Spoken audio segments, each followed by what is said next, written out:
17 मई प्रत्येक वर्ष हम वर्ल्ड हाइपरटेंशन डे मनाते हैं।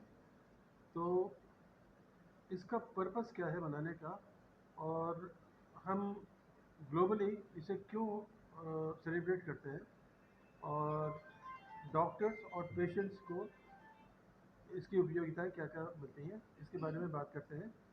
आइए हम बात करते हैं आईएमए गाज़ियाबाद के जो पदाधिकारी हैं उनसे। सबसे पहले मैं शुरुआत करना चाहूँगा डॉक्टर वीबी जिंदल से। डॉक्टर वीबी जिंदल, नमस्कार। नमस्कार। मुझे ये बताइए डॉक्टर जिंदल कि ये जो हम प्रतिवर्ष 17 तारीख को 17 मई को वर्ल्ड हाइपरटेंशन मनाते हैं डे, तो इसका जो उद्देश्य है ये क्या है? जो ब्लड प्रेशर है, जिसे हम कॉमन भाषा में ब्लड प्रेशर बोलते हैं, हाइपरटेंशन जो है बहुत कॉमन बीमारी है। जी। लेकिन बहुत लोग इसके बारे में अभिनज्ञ रहते हैं, जी। क्योंकि इसका एक दूसरा नाम अगर मैं लूँ, वो है साइलेंट किलर। जी। ये बॉडी में रहता है लेकिन कोई सिम्टम जो होते हैं वो कोई देता नहीं है, अनलेस अनटिल जब तक इसने बहुत बड़ा कोई डिजास्टर ना कर दिया हो in the form of paralysis, heart attack, brain attack, जी। ब्लाइंडनेस, जो हम टारगेट ऑर्गन या बीपी का मेन बर्न रहता है, जी। तब तक हमें पता ही नहीं लगता कि ब्लड प्रेशर है। जी। तो इसके बारे में लोगों को अवेयर होना बहुत ज़रूरी है। जी। आपके जानकारी के लिए मैं बताना चाहूँगा, वर्ल्ड ओवर जी। रूल ऑफ वन थर्ड लागू होता है जी। इसमें, ब्लड प्रेशर के केस में, अच्छा। कि केवल एक तिहाई लोगों को पता होता है कि उन्हें ब्लड प्रेशर है। अच्छा। तो दो तिहाई को इस डे को मनाने के हमारा उद्देश्य ये रहता है कि लोगों को अवेयर हो, ताकि वो समय रहते उसका कुछ निदान और इलाज कर पाएँ। जी। और इवन जिन लोगों को पता होता है वन थर्ड का, उसमें से केवल वन थर्ड लोग ही इलाज करते हैं। बाकी क्योंकि साइलेंट है, जी। कोई सिम्टम तो है नहीं, जी। बेल्ट नीड है नहीं, तो जी। लोग इलाज नहीं करते। दो थर्ड लोग बिना इलाज के रहते हैं। अच्छा। और उसके बाद भी तीसरा और एस्पेक्ट है बहुत इंपॉर्टेंट, कि जो लोग इलाज लेते हैं जी। उसमें से केवल, अगर हम स्टडी करते हैं तो एक तिहाई का ही बीपी कंट्रोल पाया जाता है। तो दो तिहाई जो है उसमें से अनकंट्रोल ही रहते हैं। थोड़ा सा कम हो जाता है, लेकिन अगर हम एक टारगेट लें कि हमें 120-80 चाहिए बीपी, जी। उतना उनका कंट्रोल नहीं हो पाता है। तो जी। आप देखिए कितना इंपॉर्टेंट है अवेयरनेस लोगों में होना, कि हमें कितना बीपी चाहिए, बीपी के क्या क्या लक्षण है, या कब हमें बीपी चेक करना चाहिए।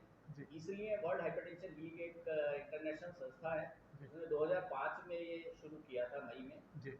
पूरे मई को भी हम हाइपरटेंशन मेजरमेंट मंथ कहते हैं। जी। और स्पेशली 17 मई को हर साल लोगों में जागरूकता फैलाने के लिए कि ब्लड प्रेशर क्या है, उससे क्या क्या फायदे नुकसान हो सकते हैं, और जी। अगर हम समय रहते उसका इलाज करेंगे तो क्या क्या बेनिफिट हम लोगों को मिल सकता है। जी। क्योंकि इट इज ये जो है जेनेटिक कम लाइफ स्टाइल डिसऑर्डर है, जी। इजीली प्रिवेंटेबल भी है। जी। तो अगर हम जागरूकता करेंगे और लोग अच्छा लाइफ स्टाइल अडॉप्ट करेंगे हमारे प्रमोशन से, जी। तो हम लोग काफ़ी हद तक कंट्रोल कर सकते हैं। और जिनका कंट्रोल नहीं हो सकता उन्हें हम दवाई और ये सब देके कंट्रोल कर जी। सकते हैं। डॉक्टर चावला, मैं आपसे जानना चाहूँगा हमारे दर्शकों के लिए कि इसके जो प्रिलिमिनरी जो सिम्टम्स हैं वो क्या है। जैसे एक एज ए लेमैन मुझे कैसा पता चलेगा कि मैं सफ़र कर रहा हूँ हाइपरटेंशन से?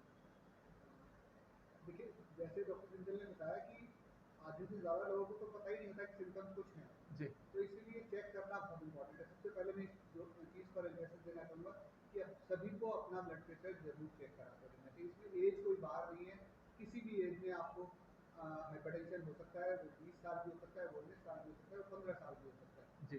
क्योंकि आजकल स्ट्रेस है, हर बच्चों को पढ़ाई का स्ट्रेस है, हर एक को किसी को प्रोफेशन का स्ट्रेस है। हम्म। तो स्ट्रेस सभी को है, तो ये लाइफ स्टाइल डिसऑर्डर है, जी। तो सभी को चेक करना चाहिए। जी। अगर हम सिम्टम्स की बात करें तो मुख्यतः हमको देखने को मिलता है सिम्टम्स हेडेक, सिर दर्द। जी। इसके अलावा चक्कर आ सकते हैं। अच्छा। इसके अलावा आपके पैरों में दर्द रह सकता है। अच्छा। अगर एडिमा, जब आपका ब्लड प्रेशर ज़्यादा होता है तो पैरों में सूजन भी आ जाती है। जी। इसके अलावा अगर बहुत ही आप फिर भी आप नहीं, इस चीज़ पर भी नहीं कंट्रोल करते हैं, तो अगर आपका हार्ट के ऊपर अगर असर आ गया तो जी। आपका सांस भी फूल सकता है। जी। अर्ली स्टेज में थोड़ा बहुत आप सीढ़ी चढ़ेंगे तब फूलेगा। जी। लेकिन अगर जैसे जैसे आप इसे इग्नोर करते रहेंगे, फिर भी इलाज नहीं करेंगे, तो आपका वेंटिलेटर जैसा आपने अभी बताया कि सिर में दर्द रहता है, तो क्या ये कॉन्टिन्यूस रहता है या रुक रुक कर होता है? कैसे इसकी पहचान होगी? क्योंकि सिर में दर्द तो माइग्रेन में भी होता है।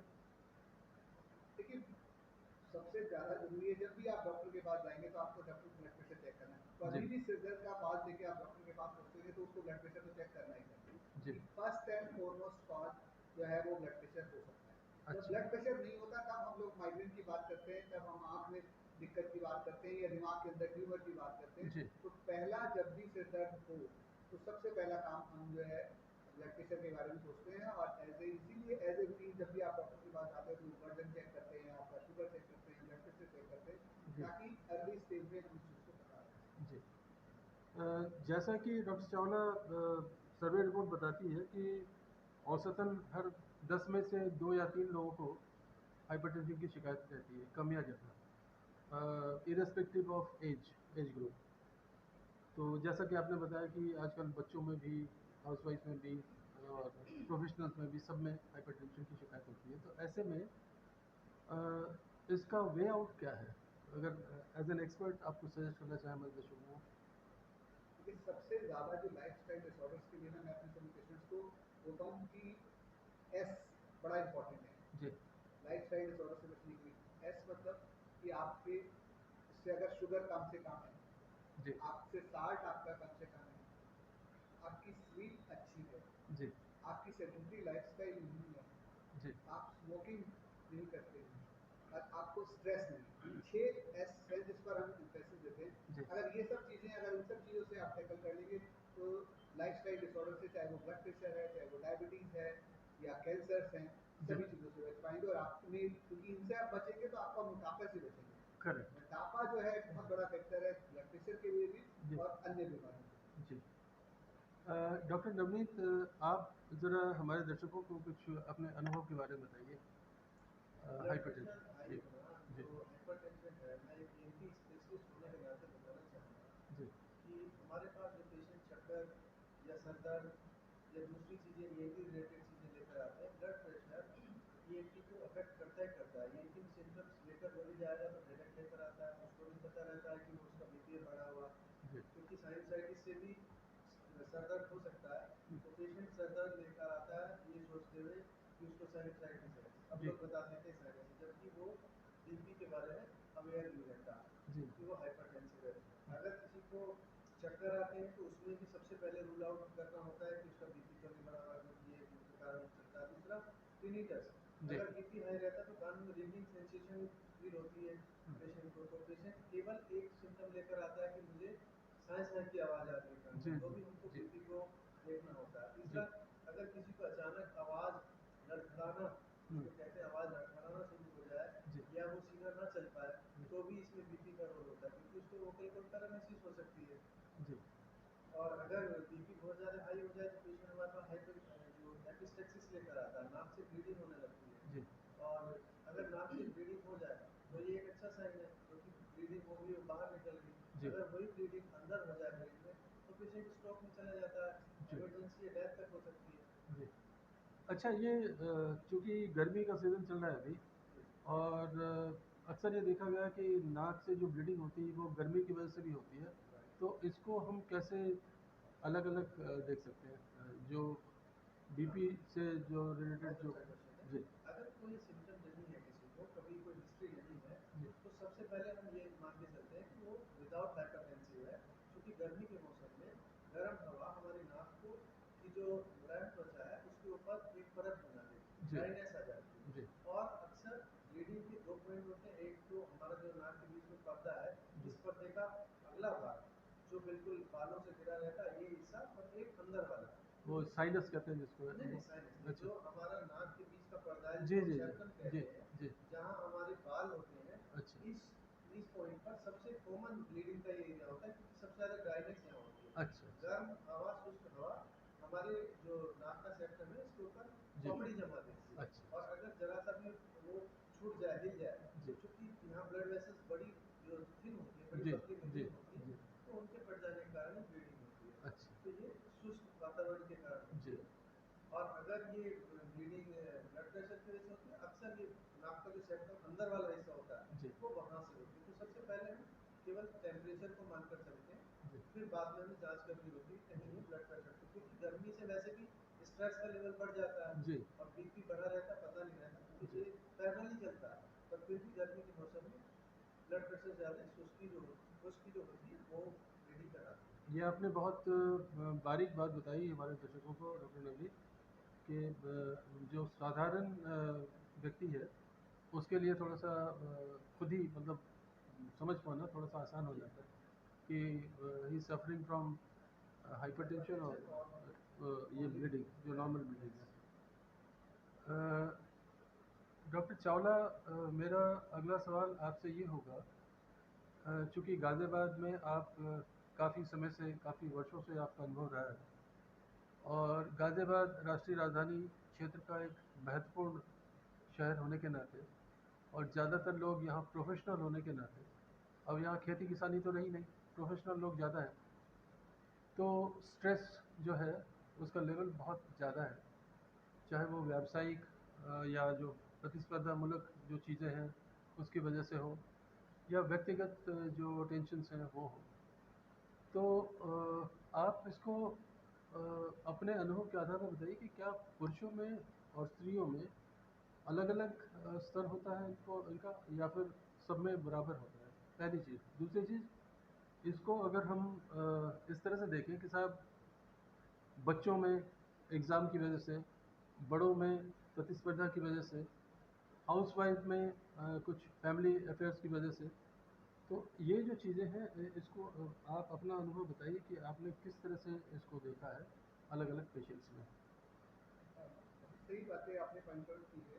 तो बीच में ब्लड प्रेशर भी ये इम्पोर्टेंट बात है। जी चाहे आपने बच्चों के बारे में बताया, प्रतिस्पर्धा की वजह से हो रहा है, जब आप यंग एज में आते हैं आपको जॉब नहीं मिल रहा है, वो जी आपके स्ट्रेस का जी कारण होता है। इसके अलावा घर में भी बहुत हाउस होल्ड अफेयर्स होते हैं जिसमें वो इंगेज रहती हैं, ओवरबर्डन रहती हैं, जी फीमेल्स भी काफ़ी स्ट्रेस रहती हैं। जी इसलिए आप मिला अगर आप इंसिडेंस वाइज देखें कि मेल और फीमेल में तो बहुत ज़्यादा डिफरेंस नहीं है, जी ऑलमोस्ट दोनों भी बराबर ही उनको ब्लड प्रेशर देखने को मिलता है। अच्छा और प्रोफेशनल्स तो हमेशा ओवर स्ट्रेस रहते हैं क्योंकि कंपनी से उनको टारगेट्स मिले रहते हैं, टारगेट्स पूरा करने का हमेशा ही स्ट्रेस रहता है। जी।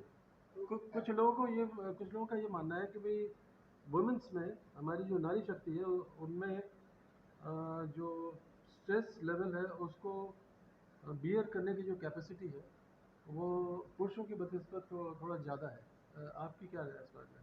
जी, थोड़ा सा शायद जो हम लोग अगर जो हमारा सो कॉल्ड पुरुष प्रधान समाज है उसमें हम लोग क्या होता है कि जो फीमेल्स होती हैं वो रो करके अपने जो स्ट्रेस को थोड़ा सा कम कर लेती हैं। जी लेकिन जो हम लोग अपनी ईगो, एक मेल्स जो है वो अपनी ईगो के चलते अपने स्ट्रेस को उनको डिफ्यूज करने का कोई वे आउट ही नहीं तरीका है, वो नहीं है। अंदर जी अंदर रख लेते हैं, जी दूसरों से शेयर ही नहीं। जी फैमिली का हेड वही है तो वो किसके साथ शेयर करें, मतलब उसका आउटबर्स्ट नहीं होता। आउटबर्स्ट नहीं हो पाता। जी तो ये एक थोड़ा सा डिफरेंस है जिसकी वजह से मेल्स और फीमेल में डिफरेंस मुझे लगता है हो सकता है।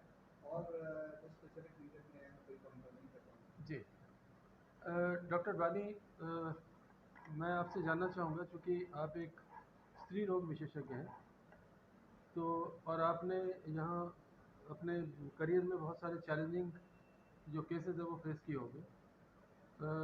हमारे दर्शकों को ये बताइए आप कि जो प्रेगनेंसी पीरियड होती है उस समय स्ट्रेस से गर्भवती माता को बचाना क्यों आवश्यक होता है और उसका किस हद तक प्रभाव जच्चा और बच्चा दोनों पर पड़ता है? मुझे जी पहले तो थैंक यू वेरी मच, आपने मुझे मौका दिया इस पे बात करने का और पब्लिक को अवेयर करने का। एंड हम सब लोग IIM यूपी की तरफ से हैं। IIM गाज़ियाबाद के तो मेंबर्स हैं ही, जी बट हम लोग सब लोग IIM यूपी के डॉक्टर जनरल सेक्रेटरी हैं, डॉक्टर नवनीत जो हैं वो मीडिया प्रभारी हैं, अच्छा और सर जो हैं एकेडमिक्स देखते हैं सारी, जो अच्छा भी डॉक्टर्स के जो प्रोग्राम्स होते हैं उनको, जी उनके वो हैं। और मैं जॉइंट सेक्रेटरी हूँ डॉक्टर गिरिजन दत्ता अच्छा इन यूपी स्टेट। जी तो मैं आपके प्रश्न का आंसर देते हुए कि सर देखिए, स्ट्रेस जो होता है, स्ट्रेस तो किसी के लिए भी अच्छा नहीं है। जी आज दुनिया में आप देख रहे हैं कि we are doing a rat race, जी है ना। दुनिया वो कर रही है तो हमें भी वो करना है, ये जी हमारे में कॉम्पिटिटिव स्पिरिट आ रही है, that is good, but not up to that mark कि भाई इसमें हमारी सेहत खराब जी है ना। तो हमें कंपटीशन पे हेल्दी कंपटीशन रखना चाहिए और एक कंपैरिजन की भावना नहीं रखनी चाहिए कि भाई वो इतना कर रहा है तो मुझे, क्योंकि हम सब अलग अलग हैं, हम सब यूनिक हैं। वी जी all are unique, every women is unique, every जी मैन इज यूनिक। वो कुछ चीज़ें ऐसी कर सकता है जो दूसरा नहीं कर सकता है ना।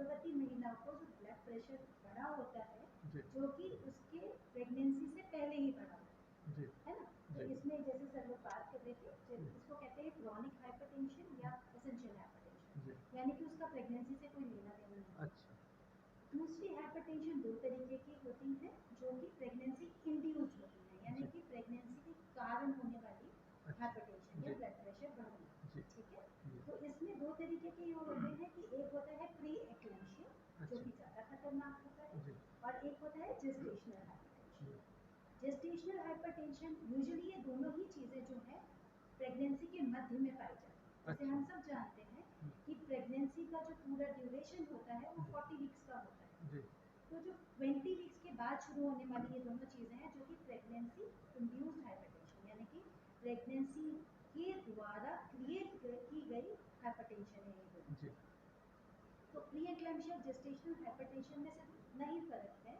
जी कि जो हमारी किडनी से प्रोटीन लीक होता जी है ना, क्योंकि जी वो भी अच्छा नहीं है, क्योंकि हमारे लिए प्रोटीन इतना इम्पोर्टेंट है। जी अगर वो किडनी से लीक होता रहा, किडनी डिफेक्टिव हो गई, जी तो यानी कि प्रोटीन की कमी हो जाएगी। जी प्रोटीन हमारी बहुत सारी चीज़ों के लिए काम आता है। जी तो अगर प्रोटीन लीक होता है, उसको हम प्री एक्लेम्शिया कहते हैं। जी और जहाँ पे प्रोटीन लीक नहीं होता है, सिर्फ हमारे को सूजन मिलती है, जैसे प्रहलाद सर और डॉक्टर वी जिंदाबाद और रणदीप ने जी बताया कि पूरी बॉडी में सूजन हो जाती है, तो बिल्कुल। दैट उसको कहते हैं जेस्टेशनल हाइपरटेंशन। अच्छा जेस्टेशनल का मतलब है प्रेगनेंसी, और प्रेगनेंसी में पानी जाने वाली हाइपरटेंशन को हम जेस्टेशनल हाइपरटेंशन कहते हैं, जी जिसमें प्रोटीन लीक नहीं होता जी है ना। तो अब आते हैं कि भाई प्रेगनेंसी में ब्लड प्रेशर बढ़ गया, तो इस पे माँ सबसे बड़ी इम्पोर्टेंट माँ है, जी क्योंकि अब हम इसमें दो लोगों का ख्याल रख रहे हैं, एक जी तो बच्चा है और एक माँ जी है। जी तो हमारा ज़्यादा रिस्पॉन्सिबिलिटी हो जाती है ऑब्स्टिटिशियंस की इसमें, कि दोनों को ही सही रखना है। और करेक्ट हर कोई, मतलब इट इज़ एक खुशी का उत्सव होता हाँ है किसी का जी भी जन्म होना, जी तो उसमें अगर ऐसी चीज़ें आ जाएं तो थोड़ा सा सब लोग ही एंग्जाइटी में आ जाते हैं, घर जी वाले भी जी एंग्जाइटी में आ जाते जी हैं। तो पहले तो एंग्जाइटी को सेटल करना कि भाई ठीक हो जाएगा, हम जी मेडिकेशन देंगे और लाइफ स्टाइल। और ये भी मैं बताना चाहूँगी, जैसे सर ने एक्सरसाइज वगैरह के लिए, और meditation is also very important, correct क्योंकि our body is made up of physical body and जी ए मेंटल बॉडी। जी तो मेंटल बॉडी की जो एक्सरसाइज है दैट इज मेडिटेशन, जी है ना। ताकि हम अपने थॉट्स को, अपने विचारों को बिल्कुल एक लेवल तक बहुत ही बेस जी लाइन लेवल पे जी रखें, हम जी बहुत ही एंग्जाइटी में ना आ जाए जी किसी चीज़ को बार बार जी सोच के, जैसे एग्जाम्स के बारे में या अपनी प्रेगनेंसी को लेकर के बारे में, कि भाई जिसके पहले अबॉर्शन हुए हैं या ब्लड प्रेशर बढ़ा है कि अब तो नहीं होगा, अब क्या जी होगा, जी कैसे होगा। तो ये थोड़ा सा हमें कट डाउन करना पड़ेगा जी एंग्जाइटी। तो मेडिटेशन बहुत अच्छा एक साधन है, एक जी इंस्ट्रूमेंट है जो ठीक कर देता है। और आई थिंक सबको 10 मिनट एटलीस्ट मेडिटेशन रोज करनी चाहिए। जी तो जैसे इसके कि चिंता आपने बताया, चिंता या भय के वातावरण से, जी या किसी भी तरह की जो वो है कि भाई किसी तरह का स्ट्रेस जो है, जी उसके वातावरण से अपने आप को मुक्त रखना है बिल्कुल ना। बिल्कुल, किसी भी एंग्जाइटी, किसी भी नेगेटिव थॉट्स, बेसिकली जी हम बेसिकली नेगेटिव अपने थॉट्स के कारण ही एंग्जाइटी में आते जी हैं, राइट। तो सेकेंड चीज़ जो सबने ये पॉइंट आउट की, फिजिकल एक्सरसाइजेस। जी तो फिजिकल एक्सरसाइजेस जैसे कि नॉर्मल पर्सन के लिए इम्पोर्टेंट है, प्रेगनेंसी के लिए भी बहुत इम्पोर्टेंट है। जी तो ये मैं आपको एक बात बताना चाहूँगी कि ब्लड प्रेशर की मात्रा जो है ड्यूरिंग प्रेगनेंसी 40% कम हो जाती है, यदि कोई लेडी एक्सरसाइज करती है ड्यूरिंग द प्रेगनेंसी। अच्छा ड्यूरिंग द प्रेगनेंसी एक्सरसाइजेस के थोड़े फॉर्म अलग होते हैं, जी बट ये नहीं है कि हम एक्सरसाइज नहीं करते। बिल्कुल ना ये करें जी exercise in any state of your, कोई भी लाइफ का स्टेट हो, जी उसमें उतनी ही ज़रूरी इम्पॉर्टेंट है है जी जितनी हर लाइफ के जी स्टेट जी में है। ठीक है, जी तो आपका जो है लाइफ स्टाइल मॉडिफिकेशन, जैसे सर ने 6S बताए, जी तो ये इसमें भी लागू होते हैं। जी आजकल हमने देखा है, because of the affluent society हो गई है हमारी, तो जी आजकल लेडीज भी स्मोक करती हैं, जी है ना, ड्रिंक और भी करती हैं ड्रिंक भी करती जी हैं, अल्कोहल भी लेती हैं। जी so I think during the pregnancy ये सब चीज़ें नहीं होनी चाहिए, जी और इसको कट डाउन करना चाहिए आप। और एक चीज़ मैं और बताना चाहूँगी, जी जो भी गर्भवती महिलाएं हैं, जी एक तो एग्जाइटी से दूर रहें, स्ट्रेस से दूर रहें, फिजिकल एक्सरसाइज करें, अपने खाने पे ध्यान दें, जी है ना, जी अच्छी डाइट खाएं, जी सॉल्ट कम खाएं, है ना, वो मतलब एसेंशियल हाइपरटेंशन में अच्छे काम डाइट से करता है। मतलब फाइबर फूड्स का ज़्यादा वो करें, है ना। सर, फाइबर फूड्स हाँ, ज़्यादा लें। फाइबर फूड्स, कार्बोहाइड्रेट थोड़े से लेस, मतलब मॉडरेशन अमाउंट में, प्रोटीन्स जी थोड़े से हायर अमाउंट वैसे भी प्रेगनेंसी में चाहिए जी होते हैं। जी फैट्स की मात्रा जो कि सैचुरेटेड फैट्स जी उसकी कम कर दें, क्योंकि ये बेसिकली सैचुरेटेड फैट्स ही जाके जो हमारी धमनियों में जम जाते हैं जी और उसका डायमीटर कम कर देते हैं, जी जिसकी वजह से हाइपरटेंशन अच्छा है ना। बेसिकली जो प्रेगनेंसी में हाइपरटेंशन होता है जी वो जो हमारी प्लेजेंटा होती है ना, जो बच्चे को माँ के साथ जोड़ती जी है ना, जो पूरा खाना देती है, जी जो सारी खुराक देती है बच्चे जी को, जी वो डिफेक्टिव होती है। एक चीज़ और हम जानना defective चाहेंगे होता कि है। जी। कुछ लोगों को, मैंने खासकर जो हमारे ग्रामीण भाई लोग जो हैं उनके यहाँ ये कहते हुए मैंने सुना था कि भाई अ, गर्भ के दौरान अगर माता भयभीत होती है या माता चिंतित होती है या माता को किसी तरह से मतलब वो होता है कि भाई उसकी जीवन जो है उसका जीवन ठीक नहीं चल रहा है, तो उसका असर होने वाले बेबी पर भी पड़ता है। बिल्कुल सर, ये तो आप पुरानी काल से देखते आ रहे हैं। जी अभिमन्यु ने चित्रव्यूह जी तो जी घेरा था, उसको अंदर जाने का पता था जी पर उसकी माँ सो गई थी। तो ये इसका सारा फाउंडेशन जो है गर्भधाना संस्कार पे है, जो आजकल हम लोग बहुत पेशेंट्स को हमारे सिखाते हैं, जी क्योंकि हम दोबारा से अपनी रूट्स पे आ रहे हैं। जी गर्भधाना संस्कार और जो हम जो ये प्रेगनेंसी के अंदर सारा पेशेंट को बताते हैं, ये सारा जो अपनी एंशियंट साइंस है, जी ये पूरे सर जो उपनिषद जी हमारे उपनिषदाज है ना, जी इसमें ऋषिज ने लिखी हुई है ये सारी चीजें। जी तो आपको ये मतलब अचंभा होगा जी कि मतलब we were so good at science that time also. जी ये बिल्कुल सारी विद द ट्राइमेस्टर ये सब उपनिषद में प्रेजेंट है।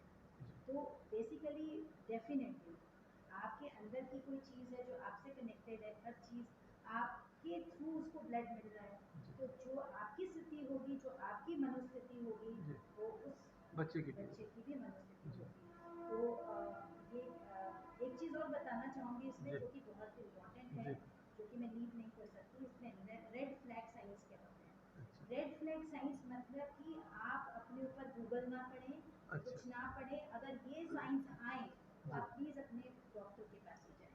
अच्छा जैसे कि बहुत ज़ोर से हेडेक होना, अच्छा सर ने भी बताया अभी जी थोड़ी पहले जी आपने, यहाँ पे बहुत ही ज़्यादा दर्द होना, एपिगैस्ट्रिक पेन, छाती के बीच में दर्द होना, अच्छा आंखों से धुंधला दिखना, अच्छा ठीक जी है, यूरिन का पूरा अच्छी तरह से नहीं आना, जी है ना, जी और उल्टी होना पेशेंट अच्छा को, अगर पेशेंट को उल्टी हो रही है, जी बच्चा ठीक से नहीं घूम रहा अच्छा है, या काफ़ी सारी ब्लीडिंग हो जा रही है, इसको कहते हैं अब्रप्शो प्लेजेंटा, जो अच्छा प्रेगनेंसी इंड्यूस हाइपरटेंशन होती है उसमें होती है, इससे एक तो बच्चे को भी खतरा होता है। एक तो ये होता है कि वोमिटिंग होती है और जी दूसरा वोमिटिंग की फीलिंग पूरे दिन रहती है, तो हाँ, दोनों में थोड़ा सा तो वो बहुत डिफरेंस है सर इसमें। वॉमिटिंग होना इज वॉमिटिंग, जी और वॉमिटिंग कोई फीलिंग आना यानी कि मछली लगना, यानी कि जी नौजिया, हम जी लोग नौजिया बोलते जी हैं। जी तो ये नौजिया तो एक नॉर्मल सिम्टम है ही प्रेगनेंसी का, अच्छा है ना। जी बट वॉमिटिंग आना विद हेडेक, जी विद एपिगैस्ट्रिक पेन, जी विद आंखों से आपको धुंधला दिख रहा है, तो ये सारे जो साइंस हैं, या फिर आपने अपना लिवर फंक्शन टेस्ट कराया, उसमें बड़ा डिरेंजमेंट आया है ना,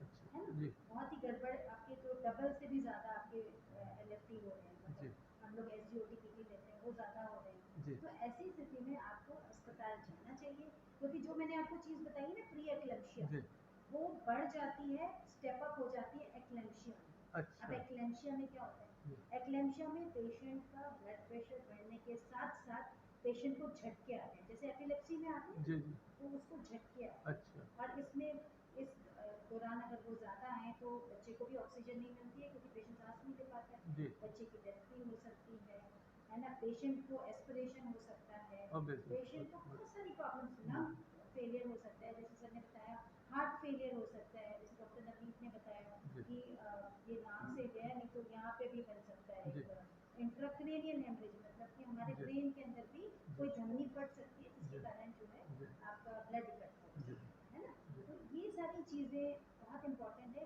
पेशेंट की लाइफ के लिए। अच्छा प्लस बच्चे के अंदर क्या क्या हो सकता है, क्योंकि इसमें जो है हमारी जो हमारी ब्लड वेसल्स हैं, ये थोड़ी सी डायमीटर इनका कम हो जाता अच्छा है ना, तो कम हो जाता है यानी कि ब्लड प्रेशर बढ़ गया और बच्चे को खून कम गया, जी तो उसके कारण बच्चे की ग्रोथ रिटार्डेड होती है, मतलब बच्चे को उतनी ग्रोथ नहीं हो पाती जितनी होनी चाहिए, जी ठीक है। जी प्लस बच्चे का अंदर ही, गर्भ के अंदर भी खत्म हो सकता है ना। अच्छा और अब्रप्शो प्लेजेंटा मैंने आपको बताया कि जी बच्चे की ऑर्गन बिल्कुल माँ से अलग हो सकती है, जी तो ये बहुत ही इमरजेंसी कंडीशन जी है ना। ऐसे बच्चे थोड़ा स्ट्रगल करते हैं जीने के लिए, जी तो ये सारी चीज़ें बच्चों के अंदर होती हैं, है ना। जी और मदर के अंदर तो मैंने आपको बता दी मल्टी ऑर्गन फेलियर भी हो सकता है, जी यानी कि पूरी आपके ऑर्गन फेल हो सकते हैं। किडनी ले लो, लिवर ले लो, लंग ले लो, हार्ट ले लो, जी ब्रेन ले लो, एवरीवेयर दिस कैन अफेक्ट। अच्छा तो मेरी जो लोग सुन रहे हैं उनसे यही निवेदन है कि प्लीज़ इसका अपने आप इलाज ना करें, गूगल से इलाज ना करें अपने आप, और एक डॉक्टर के पास जाके जी अपनी सारी चीज़ें बताएं और अपनी सारी चीज़ें सही बताएं। जी कुछ लोग सही, जी जो गांव के लोग होते हैं वो चीज़ें छुपाते भी हैं, जी जी है ना, जी हमें निकालनी पड़ती है वो चीज़ें। अच्छा करेक्ट ऐसा तो नहीं है, जी अच्छा ऐसे तो नहीं हुआ जी था। तो मेरे ख्याल से डॉक्टर से बिल्कुल जो है आप बिल्कुल 1 to 1 बात करिए, उसमें कुछ मैनिपुलेशन ना करिए, जी कुछ छुपाइए ना। जी डॉक्टर गूगल को मत बनाइए और जी उसमें से पढ़ पढ़ के सेल्फ मेडिकेशन ना करें। जी और जो मैंने आपको सिम्टम्स और साइंस बताए हैं जी उनके साथ आप डॉक्टर के पास जाएं, आपका ट्रीटमेंट बिल्कुल अच्छा होगा, जी आपको बहुत ही हैप्पी और हेल्दी प्रेगनेंसी होगी, आपका बच्चा और माँ दोनों स्वस्थ रहेंगे। बहुत बढ़िया तो यही हमारी आपसे जी शुभकामनाएं हैं। डॉक्टर चावला, मैं आपसे जानना चाहूँगा ये ये जो आपने बताया अभी कि ये जो कोलेस्ट्रॉल लेवल वगैरह हाई हो जाता है और कुछ और चीज़ें बताई, अ, क्या कुछ केसेस में ब्रेन में ब्लड क्लॉटिंग भी होती है? ब्रेन में देखिए जो ब्लड प्रेशर है ना, जी जब आपका ब्लड प्रेशर बढ़ेगा जी तो एक तो जैसे एपिस्टेक्सिस की बात करी डॉक्टर ने जी कि बाहर नस कट गई तो बाहर हो गई, एक जी होता है ब्रेन हेमरेज, जी ब्रेन के अंदर हेमरेज बढ़ जाती है। अच्छा ब्लड क्लॉटिंग में थोड़ा सा मैकेनिज्म अलग होता है, ब्रेन हेमरेज अलग चीज होती जी है। ब्लड प्रेशर की वजह से नसों पे तनाव बढ़ेगा, क्लोटिंग के चांसेस बढ़ सकते हैं जिसको ब्लड प्रेशर रहता है, क्योंकि कोलेस्ट्रॉल भी साथ में हो जाता है। जी ब्लड प्रेशर से वियर एंड टियर होते हैं, जो नसें होती हैं वो थोड़ी सी कट फट जाती है, जिसकी वजह से कोलेस्ट्रॉल बनने के चांसेस ज़्यादा हो जाते हैं, जी तो जी क्लॉट भी बनने की संभावना होती है। लेकिन जो मुख्य लक्षण होता है ब्रेन हेमरेज, जी जिसमें एकदम से ब्लड प्रेशर बढ़ा और ब्रेन के अंदर नस फटी और बहुत बड़ा हिस्सा ब्रेन का डैमेज हो गया और पैरालिसिस का आ गया, या एकदम से अचानक मौत का भी कारण हो सकता है, जी आप जोश होते हैं ना, मौत जी भी हो सकती है। अच्छा, क्या आप डॉक्टर साहिबान को एक मनोवैज्ञानिक की भी भूमिका निभानी पड़ती है जब आप एक हाइपरटेंशन के पेशेंट का इलाज करते हैं? डेफिनेटली किसी टेंशन किसी प्लस भी टेंशन इज हाइपरटेंशन। जी मैं तो किसी मरीज भी को बोलता मरीज हूँ, को ठीक करने के लिए हमें एक पहला इसका तो नाम ही टेंशन मनोवैज्ञानिक प्लस जी टेंशन और है। मनोवैज्ञानिक बनना ही पड़ता है जी पेशेंट सभी के सभी साथ, पेशेंट सभी के लिए, को। जी not for the blood pressure only, जी सभी के लिए। नहीं, खासकर जो ग्रामीण जो पुरुष और महिलाएं होते हैं उनको उनके साथ तो थोड़ी सी दिक्कत है, जैसा कि डॉक्टर वानी ने बताया कि वो अपने आप को एक्सप्लोर करने में थोड़ा सा अक्षम पाते हैं, थोड़ी सी हिचकिचाहट होती है। थोड़ा स्टिग्मा भी होता है सर, जी थोड़ा ना उनको सोशल पहले स्टिग्मा से भी वो होता फील है। होता जी है इस कि ये बात नहीं में मैं बताना, कुछ ये नहीं जी बताना, जी इसलिए कुछ और जोड़ना चाहूँगा। जी अक्सर हम ऐसा सोचते हैं, ग्रामीण लोग जो है संकुचित रहते हैं, जी थोड़ा बताना संकोच करते हैं। जी हम कहते हैं जो बहुत पढ़े लिखे लोग भी रहते वो हैं, भी संकुचित बिल्कुल। रहते अक्सर डॉक्टर के पास एक पेशेंट अधिकांशतः ये लेकर आते हैं कि वो हमारे सिम्टम पूछेंगे, हमारी बीमारी को डायग्नोस करेंगे और दवा लिखेंगे। हैं। जी तो डॉक्टर का काम केवल मेडिसिन लिखना नहीं होता है, बिल्कुल काउंसलिंग भी होती है। जहाँ काउंसलिंग होती है वहाँ उसको जो एडवाइस, जब हम एडवाइस करते हैं आप एक्सरसाइज करिए, जी तो पेशेंट का ध्यान एक्सरसाइज वर्ड सुनते ही हट जाता है। जी तो ये तो रूटीन बात हो गई। जी ब्लड प्रेशर को लेंगे तो एक्सरसाइज का रोल कैसे नहीं है? बिल्कुल बच्चों में इतना ज्यादा क्यों ब्लड प्रेशर नहीं पाया जाता? जी ब्लड प्रेशर है क्या? एक वेसल है, जी इसके अंदर ब्लड बह रहा है, इसकी जो लेटरल वॉल के ऊपर ब्लड प्रेशर डाल रहा है वही ब्लड प्रेशर है। जी तो बच्चे की जो ब्लड वेसल्स होती हैं वो बड़ी सॉफ्ट होती हैं, नरम होती हैं, और अच्छा जो एक्सरसाइज करते हैं तो जी उसमें संकुचन विमोचन की क्षमता बहुत होती है, बिल्कुल तो वो स्ट्रेस को झेल जाते हैं। जी जबकि जो एक्सरसाइज नहीं करते हैं जी या बाहर का जो जंक फूड होते हैं हाँ वो खाते वो रहते खाते हैं, रहते हैं। सीडेंटरी लाइफ होती है, तो ये सख्त होती चली जाती है। अच्छा अब इनकी संकुचन विमोचन की क्षमता कम हो चली जाती गई, है। जी तो दवा भी असर करेगी तो क्या उसको फैलाना और छोटा करना ही तो है, जी तो वो भी असरदार नहीं होती है। तो जी कई जी लोग सोचते हैं अच्छा हम तब एक्सरसाइज नहीं कर पाए थे, अभी स्टेज पर हम एक्सरसाइज शुरू कर लें, जी तो क्या तो आपकी ब्लड वेसल्स अब उस लायक हैं? फटने के चांस बिल्कुल ज्यादा रहते हैं। बिल्कुल तो बिल्कुल इसलिए एक्सरसाइज का इम्पोर्टेंस बच्चे से लेकर बड़े तक इसलिए रहता कि आप सतत पूरे जीवन करिए उसको। बिल्कुल कंटिन्यू करते यस, रहे। जी आजकल के बच्चे सीडेंटरी लाइफ में जा रहे, पढ़ते पढ़ते वो एक्सरसाइज को छोड़ देते हैं। जी अब उनमें उस समय तो हाइपरटेंशन दिखाई नहीं देगी कि तो जी बच्चा जी इसमें रहने, लेकिन आप भविष्य के लिए उसको तैयार कर रहे हैं जी कि जब ये एडल्ट लाइफ में जाएगा तो जी इसको हाइपरटेंशन का पेशेंट हो जाएगा, जी क्योंकि उसने उतनी कैपेसिटी जी है ही नहीं। डॉक्टर अच्छा जनरल एक जी चीज़ और ऐड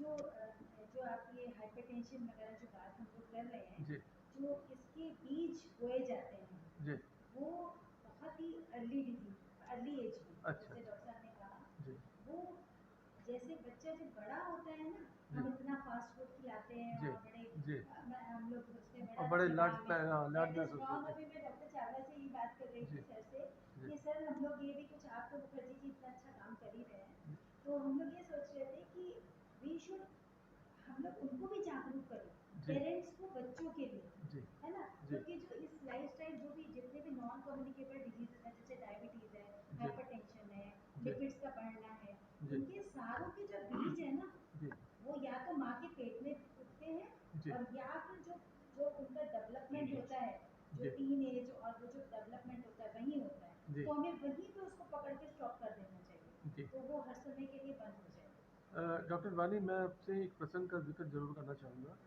ये प्रसंग है रामायण का। हालांकि आपका डॉक्टरी से कोई लेना देना नहीं, लेकिन हमारी जीवन शैली के साथ बहुत कुछ लेना देना है इसका।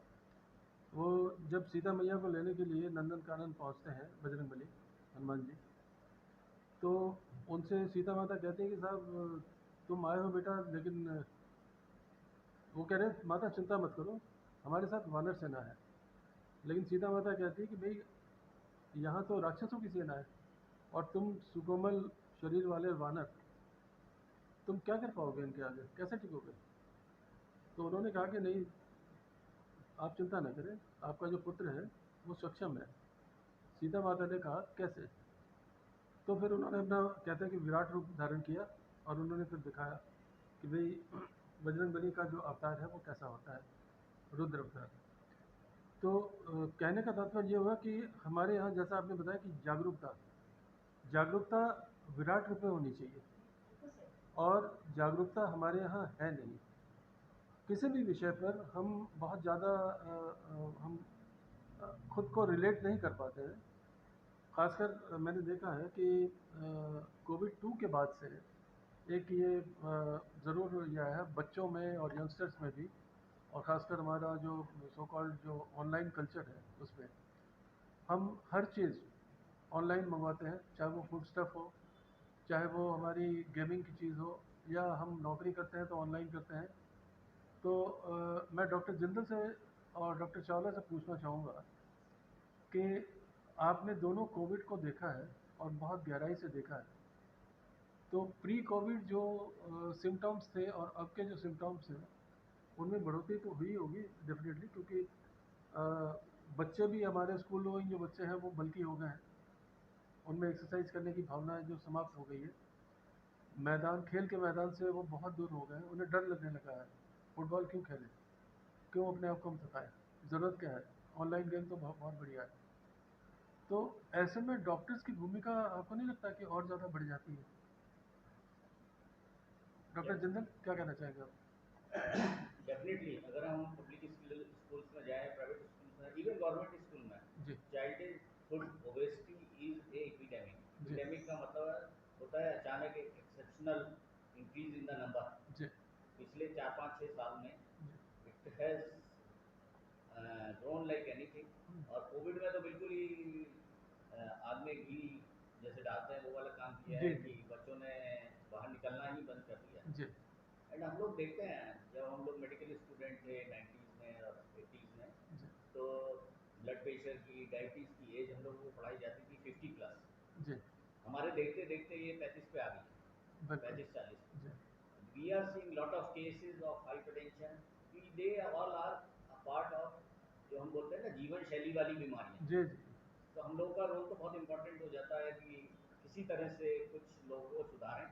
जी हाइपरटेंशन, जी डायबिटीज, कोलेस्ट्रॉल, जी ओबेसिटी, जी they all are part of जीवन शैली। जी जो बीमारियां हैं उसका बंच है जी एक तरह से।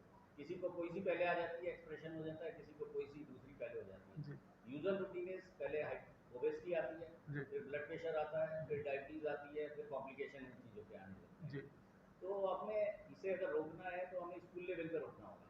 जी government also have taken initiative की थोड़ा थोड़ा कहीं कहीं इनिशिएटिव ले रहे हैं, जी and they are focusing on school. और हम लोग भी स्कूल में जा के भी ये जीवन शैली बीमारी के बारे में लेक्चर, इस साल भी हम लोगों ने करीब 8-10 लेक्चर लिए, और हम लोग ये कर रहे हैं, बट डेफिनेटली जो एक चेंज है सोसाइटी में, जी उससे टैकल करना थोड़ा मुश्किल है, क्योंकि लोगों में जो ये वाला जो आपने बताया ऑनलाइन कल्चर इतना ज़्यादा बढ़ रहा है कि फिजिकल एक्टिविटी हमारी जितनी होती थी उससे 10% ही रह गई, बिल्कुल।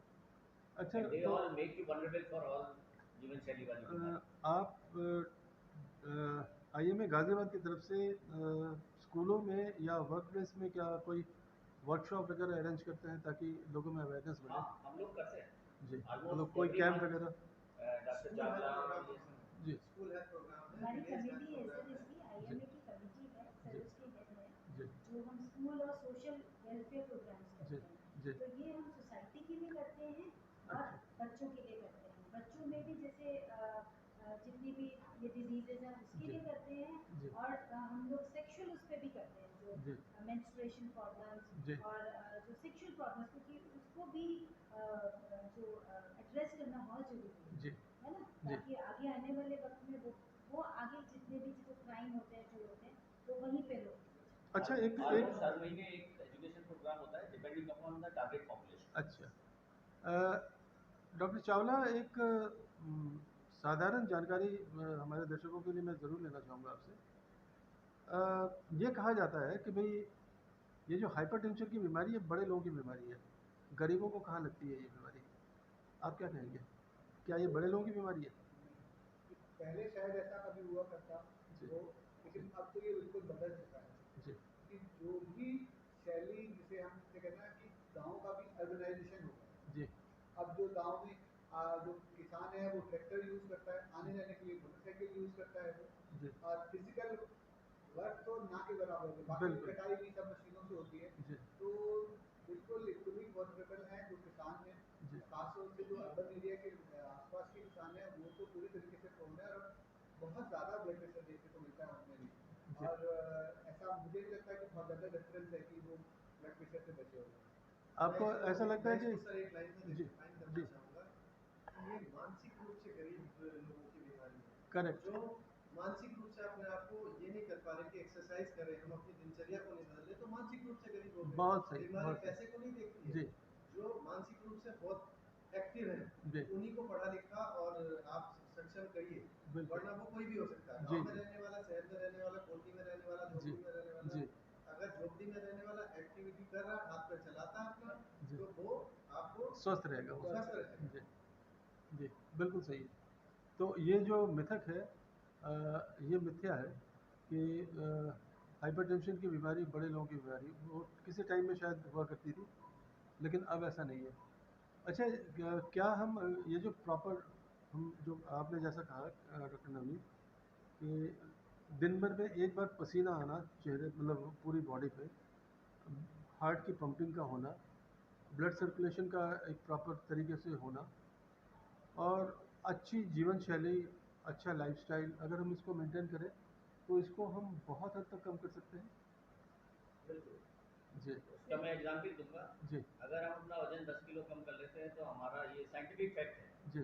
तो हमारा ब्लड प्रेशर डायस्टोलिक स्टॉलिक 10 तक कम हो जाएगा। ये साइंटिफिक फैक्ट है। अच्छा 1 millimetre of mercury BP control करने के लिए हमें 1 kg वजन कम करना होगा।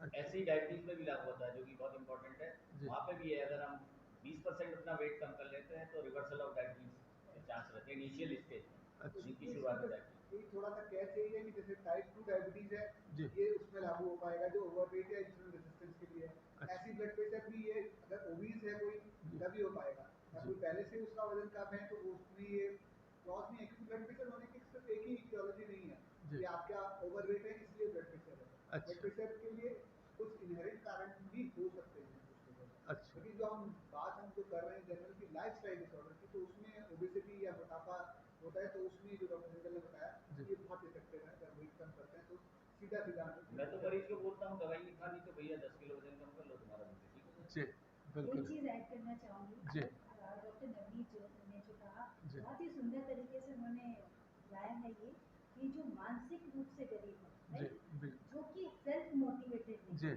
जी तो मैं उनके लिए एक बात बोलना चाहूँगी जी कि सेल्फ मोटिवेशन के लिए जी हमें 3 हफ्ते लग के काम करना पड़ता है। उसके लिए जी जो आपको एक्सरसाइज जानी है जी तो आप उठ के जाइए, जी है ना। जी 3 हफ्ते अगर आप जाते हैं जी तो ये स्टडीज कहती हैं कि अगर आपने 3 हफ्ते कोई रेगुलर काम कर लिया जी तो आप उसके बाद हैबिचुअल हो जाते आपकी बॉडी जो होती है ट्यून्ड अप हो जाती है। जी उसके बाद आपकी बॉडी आपको कहेगी कि जो जाओ जाओ, गो टू द जिम या गो टू जी वॉक या गो टू योगा जी या गो टू जी जुम्बा जी व्हाटएवर। जी तो देखिए, ये एक इम्पॉर्टेंट बात है कि मतलब 3 वीक्स आपकी मेहनत और उसके बाद आपकी बॉडी खुद ही आपको बोलेगी जी गो।